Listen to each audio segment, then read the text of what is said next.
আসসালামু আলাইকুম dear viewers. তো আমরা গত পর্বে আলোচনা করেছিলাম আসমাউল মারেফা এর যে সমস্ত প্রকারভেদ সেগুলো নিয়ে আলোচনা করছিলাম। তার মধ্যে আমরা আলোচনা করেছিলাম আলাম সম্পর্কে, তারপরে মুআররাফ বিল লাম সম্পর্কে, তারপরে আসমাউল ইশারাত সম্পর্কে আলোচনা করেছিলাম। তো এবার আমরা আলোচনা করব 4 নম্বর প্রকারভেদটি, তা হচ্ছে আসমাউল মৌসুলাত। তো আসমাউল মৌসুলাত এটাকে ইংলিশে বলা হয় রিলেটিভ প্রোনাউন, সম্বন্ধবাচক বিশেষ্য। এছাড়া আমরা তার সংজ্ঞা জেনে নেব যে আসমাউল মৌসুলাত কাকে বলা হচ্ছে। তো এখানে ইসমুল মৌসুলা বলা হয়, এটা হচ্ছে ওয়াহেদের ক্ষেত্রে ইসমুল মৌসুলা, আর আসমাউল মৌসুলাত এটা বহুবচনের জন্য ব্যবহৃত হয়েছে। আরবিতে ব্যবহৃত কিছু বিশেষ শব্দ রয়েছে যা সাধারণত একটি বাক্য বা অংশের মধ্যে সম্পর্ক স্থাপন করতে ব্যবহৃত হয়। এগুলি শব্দের মাধ্যমে কিছু নির্দিষ্ট বা সাধারণ ব্যাপারে একটি তথ্য বা ব্যাখ্যা প্রদান করে থাকে। তাহলে আসমাউল মৌসুলাত এগুলো আরবি শব্দ। এগুলো কি করে?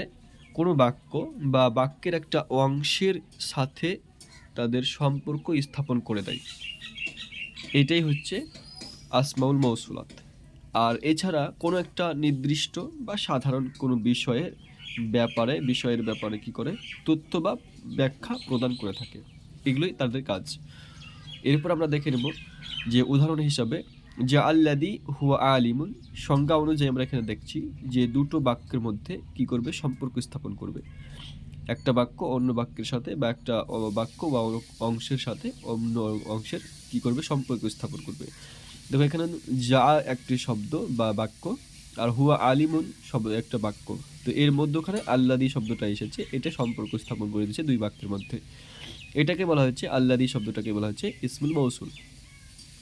তো এখানে আল্লাদি শব্দটি ইসমুল মৌসুল যা হুয়া আলিমুনের সাথে সম্বন্ধ যুক্ত হয়ে নিজের অর্থ প্রকাশ করেছে, এবং সে নিজের অর্থ নিজে প্রকাশ করতে পারবে না যতক্ষণ না কোনো সম্বন্ধ হবে।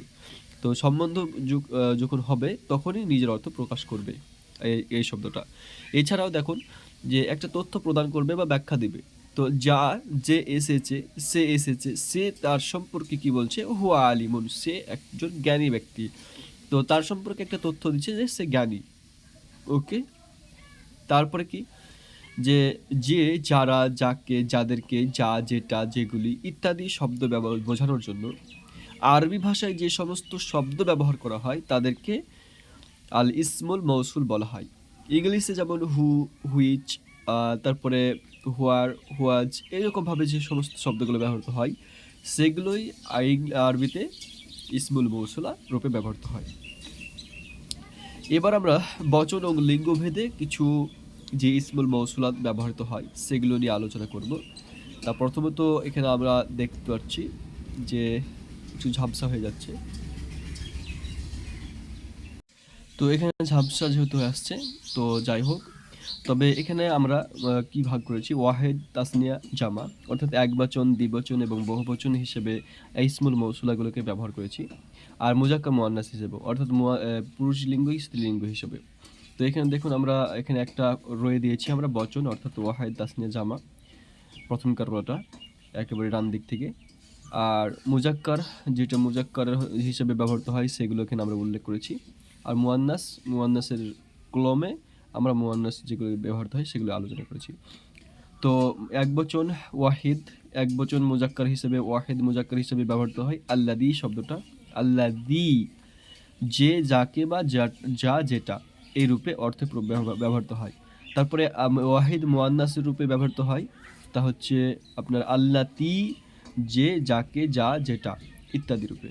তাসনিয়া মুযাক্কার রূপে ব্যবহৃত হয় আল্লাদানে বা আল্লাদাইনি। একটু উচ্চারণটা শুনে নেবেন, আল্লাদানে বা আল্লাদাইনি। আর মুয়ান্নাস, তাসনিয়া মুয়ান্নাস রূপে ব্যবহৃত হয় যে আল্লাহ তানে, আল্লাহ তাইনি। তো এই অর্থে বা এগুলো তাসনিয়া রূপে ব্যবহৃত হয়ে থাকে। তারপর জামা আল্লাযীনা আর আল্লাতি, আল্লাওয়াতি রূপে ব্যবহৃত হয় মুজাক্কার মুয়ান্নাস। তারপরে আমরা আরও কিছু উদাহরণ দেখে নেব এই ব্যাপারে। দেখুন আমরা আল্লাযী, আল্লাতি, আল্লাদানে, আল্লাতানে, আল্লাযীনা, আল্লাতি, এগুলো ব্যবহৃত হয়। আল্লাযী এটা মুজাক্কার, ওয়াহিদ মুজাক্কারের জন্য ব্যবহৃত হয়, মুফরাদ মুজাক্কার বলা হচ্ছে। যার উদাহরণ হচ্ছে আল কিতাবুল্লাযী কারাতুহু, যে কিতাব, যে বইটি আমি পড়েছি। তো এখানে আল কিতাবু শব্দটা হচ্ছে ওয়াহিদ, তার জন্য আল্লাযী তারপরে ব্যবহৃত হয়েছে, সেটা হচ্ছে একবচন ওয়াহিদের জন্য, ওয়াহিদ মুজাক্কারের জন্য। আল্লাতি লিল মুফরাদিল মুয়ান্নাস, যেটা মুয়ান্নাস ওয়াহিদের জন্য আসবে, তা হচ্ছে আত-তালিবাতুল্লাতি ফাজাত ফিল মুসাবিকাতি, যে ছাত্রীটি প্রতিযোগিতায় পুরস্কার প্রাপ্ত হয়েছে বলতে পারি। তো এখানে দেখুন আল তালিবাতু শব্দটা মুয়ান্নাস একবচন, তার জন্য আল্লাতি শব্দটি ব্যবহৃত হয়েছে। তারপরে আমরা ব্যবহার করতে দেখছি যে আল্লাযানি, আল্লাযানি শব্দটা হচ্ছে লিল মুয়ান্নাসিল মুসনাল মুযাক্কার, অর্থাৎ দ্বিবচন পুরুষের জন্য ব্যবহৃত হয়ে থাকবে। যেমন উদাহরণ হিসেবে আমরা আর রাজুলানিল লাযানি হাদারা, তো আর রাজুলানি এটা হচ্ছে তাসনিয়া মুজাক্কার, আর আল্লাযানি তার জন্য ব্যবহৃত হয়েছে তাসনিয়া মুজাক্কার হিসেবে, যেটা ব্যবহৃত হয় সেটা। তো এখানে দেখুন মানে যেই দুইজন পুরুষ বা মানুষ উপস্থিত হয়েছে। তারপরে আল্লাহ তানে লিল মাসনাল মুয়ান্নাস, তো মুয়ান্নাস দ্বিবচনের জন্য ব্যবহৃত হয়ে থাকে আল্লাহ তানি। তো এর উদাহরণ হিসেবে আল ফাতাতানি লাতানি করাতাল কিতাবা। তো এখানে দেখুন ফাতাতানি, ফাতাতুনের বহুবচন তাসনিয়া হচ্ছে ফাতাতানি, আর এই যে তাসনিয়া যেহেতু তার জন্য আল্লাহ তানে ইউজ করা হয়েছে, যেই দুইজন ছাত্রী কি পড়েছে, বইটি পড়েছে। তারপরে আল্লাযীনা শব্দটি মুজাক্কার জামা মুজাক্কারের জন্য ব্যবহৃত থাকে। যেমন উদাহরণ হিসেবে আমরা দিয়েছি আত-তুল্লাবুল্লাযীনা ইজতিহাদু। তো আত-তুল্লাবু শব্দটা তালিবুনের বহুবচন, তার জন্য আত-তুল্লাব ব্যবহৃত হয়েছে।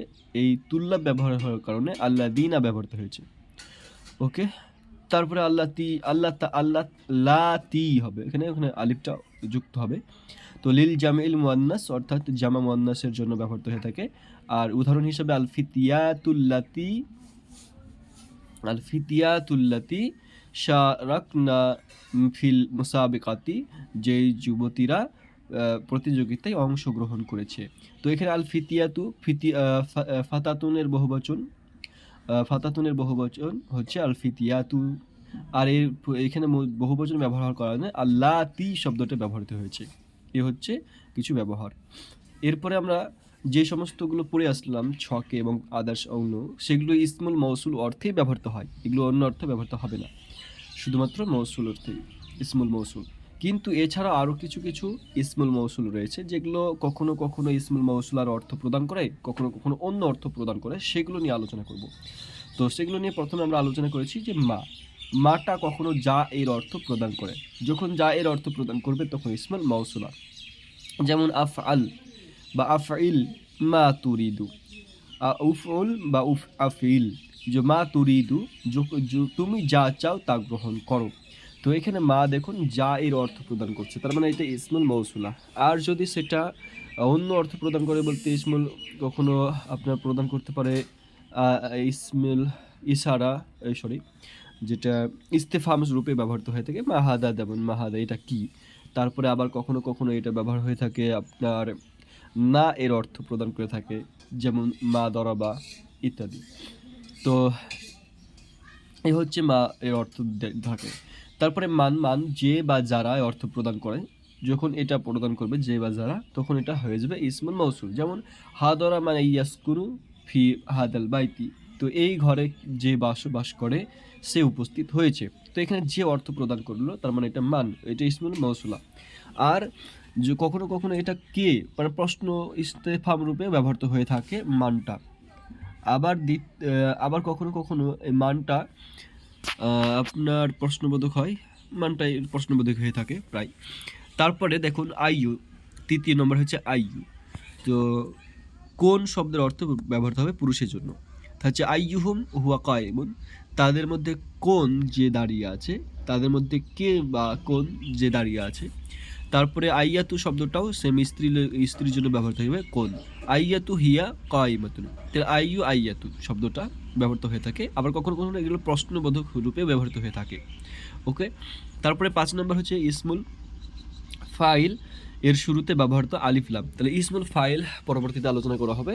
ইসমুল ফাইল হচ্ছে কর্তা করক, কারক বলা হয় বাংলাতে, যে নিজে কাজ করে তার গুণ বর্ণনা করবে।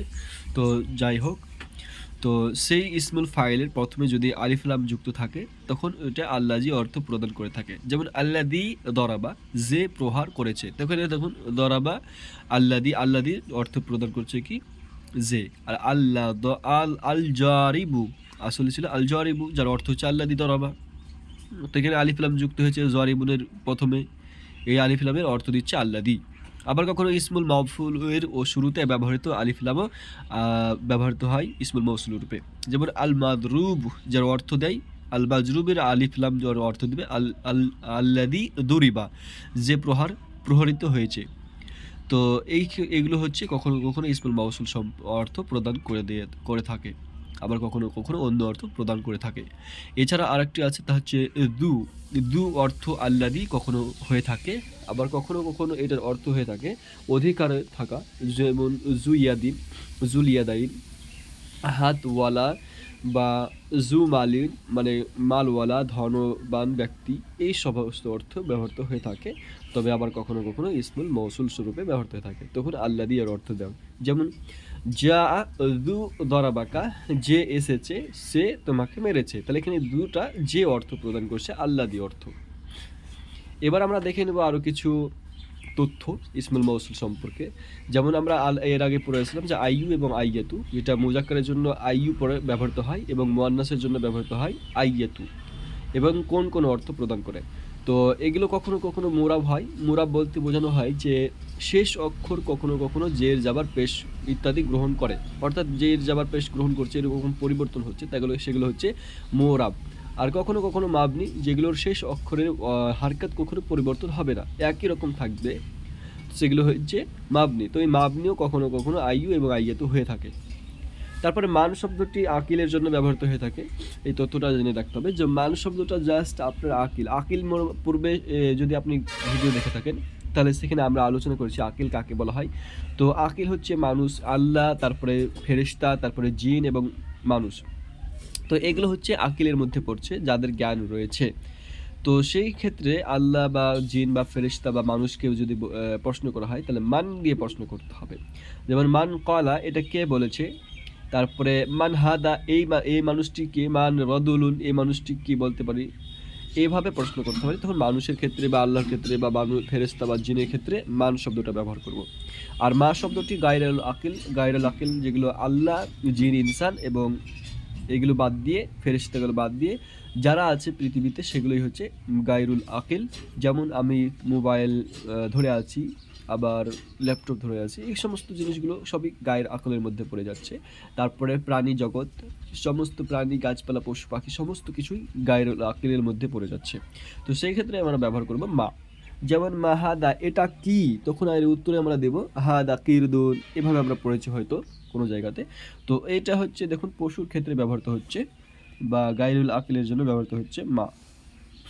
তারপরে গায়রুল আকিল এর জামা এর জন্য প্রায় আল্লাতি শব্দ ব্যবহৃত হয়ে থাকে। দেখুন এখানে মনে রাখুন, গায়রুল আকিল অর্থাৎ যেগুলো মানুষ, জিন, ইনসান নয়, সেগুলোর যদি জামা হয়ে থাকে, ওয়াহিদের জামা হয়ে থাকে, সেগুলোর ক্ষেত্রে আল্লাতি ওয়াহিদ মুয়ান্নাস শব্দটি ব্যবহৃত হয়ে থাকে, ওয়াহিদ মুয়ান্নাস।